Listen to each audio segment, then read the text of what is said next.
The U.S. ladies continue to shine this season after Coco Gauff and Jessica Pegula earned impressive payback victories over Jasmine Paolini and Aryna Sabalenka. I'll analyze their wins, preview their upcoming final in Wuhan, and discuss the championship cousin clash in Shanghai. Ni hao, my name is Christian Basnight, and welcome to Christian's Court, where I cover tennis from all angles. If you have not yet already, make sure you subscribe and click that notification bell so you are notified whenever I post my Wuhan and Shanghai finals recap video. So yes, Coco Gauff has finally notched a victory over Jasmine Paolini in the year 2025. After 4 attempts, she took down the Italian 6-4, 6-3 to reach the Wuhan finals.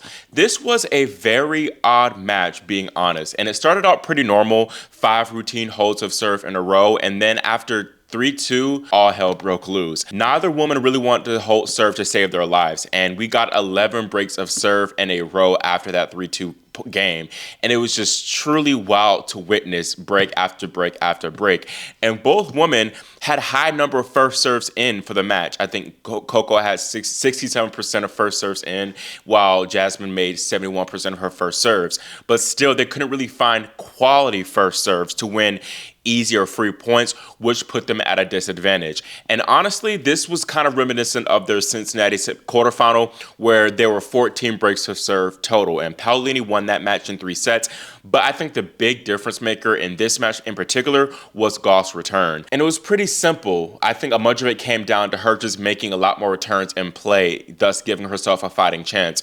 But I do have to give credit to Coco and her team for just a very intelligent match that she played this morning. She made a conscious effort to hit higher and heavier forehands to the Paolini backhand, which we haven't really seen her do much at all this year, to be honest. And that kept Jasmine at bay and prevented her from attacking. And I think this also kept Paolini from attacking the Gauff forehand with her own forehand.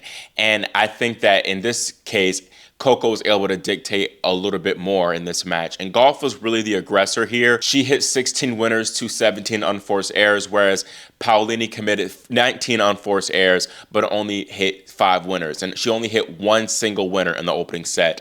And this was a stark contrast from her previous match against EDGY in the quarterfinals, where Paolini finished with 15 winners to just 3 unforced errors.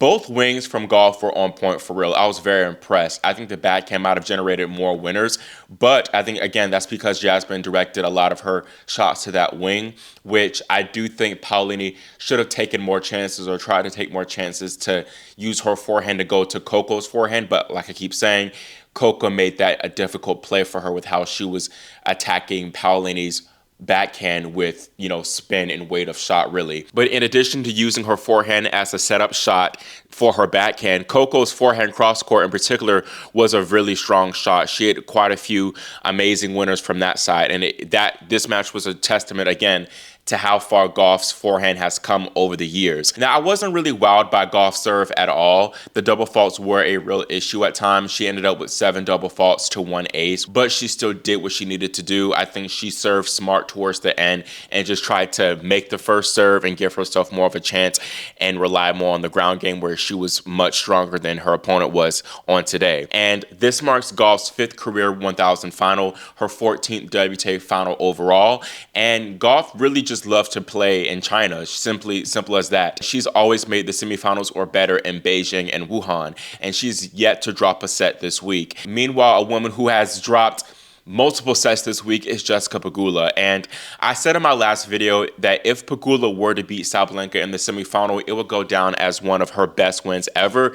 And she did just that. She toppled the world #1 and 3-time defending Wuhan champion 2-6, 6-4, 7-6 to reach the championship. Sabalenka not only lost her unbeaten 20-0 Wuhan win streak, but her 19 tiebreak streak in a row was snapped as well in this match. And Aryna was a massive favorite to me here, not only because of her Wuhan dominance, but the odds were just stacked against Pegula, considering how JPEG had played 7 3-set matches heading into the semifinal in a row, matter of fact. Plus, she had a 2-8 head-to-head record against Sabalenka. Aryna looked well on her way to reaching her 4th straight Wuhan final, not allowing Jessica a single service hold in the opening set. Sabalenka had an opportunity to take a real commanding straight sets win as she led 6-2, 3-2, and in this 3-2 game in the second set, she had two really easy second serve looks, one at 30 all, and then again at deuce, but she fumbled them both with forehand return errors. Pegula won 75% of her second serve return points in set number 2,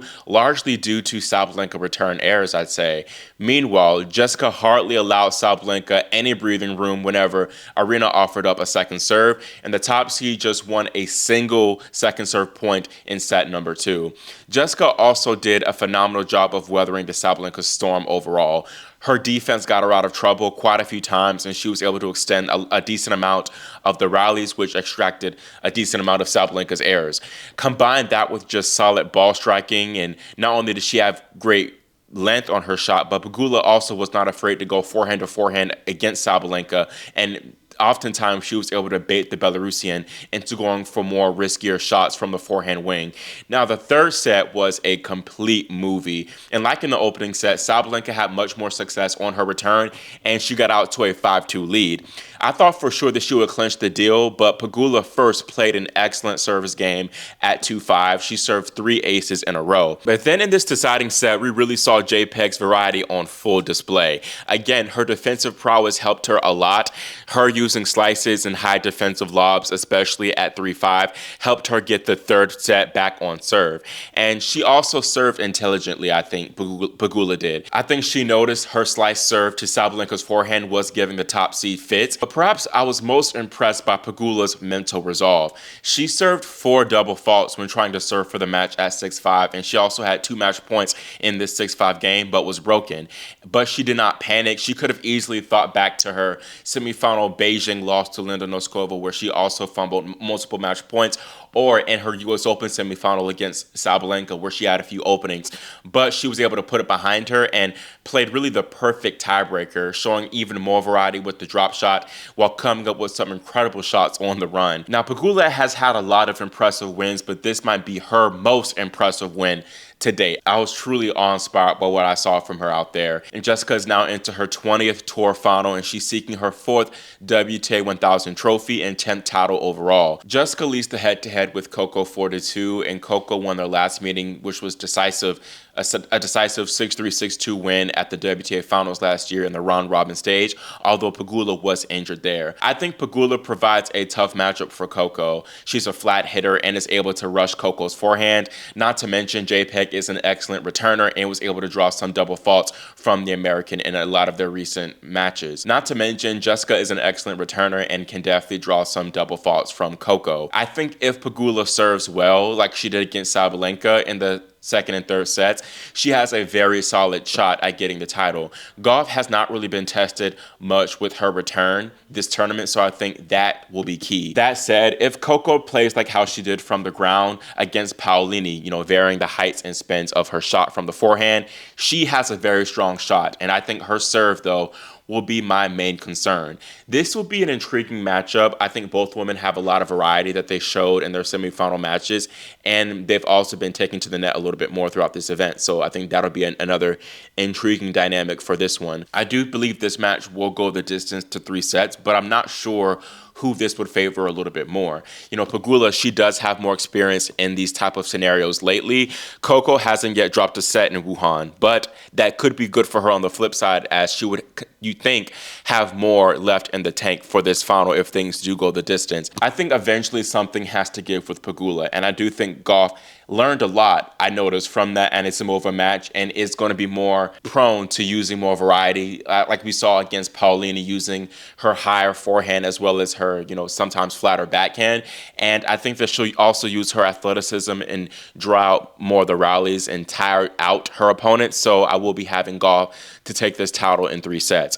Now, moving on to Shanghai, like many people have said on Twitter, the ATP Tour is in total disarray whenever Carlos Alcaraz and Jannik Sinner aren't in the picture. We have the most unexpected final in 1000 history, as cousins Valentin, Vacherot, and Rinderknech will battle for the title in Shanghai on Sunday. We first witnessed history when the world number 204, Vacherot, became the lowest ranked player ever to reach a ATP Masters 1000 final, defeating 4-time champion Novak Djokovic 6-3, 6-4.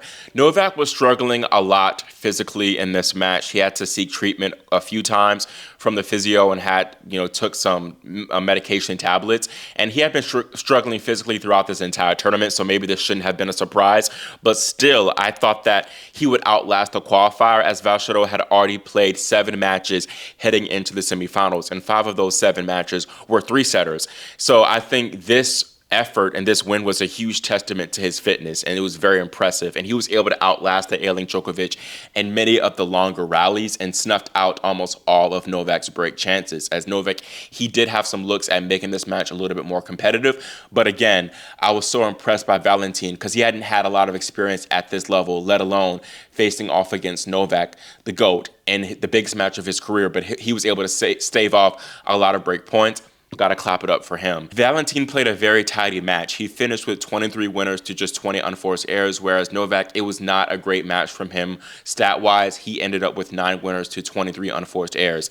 Meanwhile, the elder cousin, 30-year-old Arthur Rinderknech, reached his first 1,000 final of his career after defeating 2019 champion Daniil Medvedev 4-6, 6-2, 6-4. This marks Rinderknech's 4th consecutive top 20 win in a row. He also defeated Alexander Zverev earlier in the tournament. Rinderknech was struggling a lot with the humidity, and he said to the ATP media after the match that he was motivated by just trying to push Medvedev to make Medi more tired for when he would have to face his cousin Valentin in the final. But he was able to get the win, showing some incredible fight, saving 10 of 11 break points faced.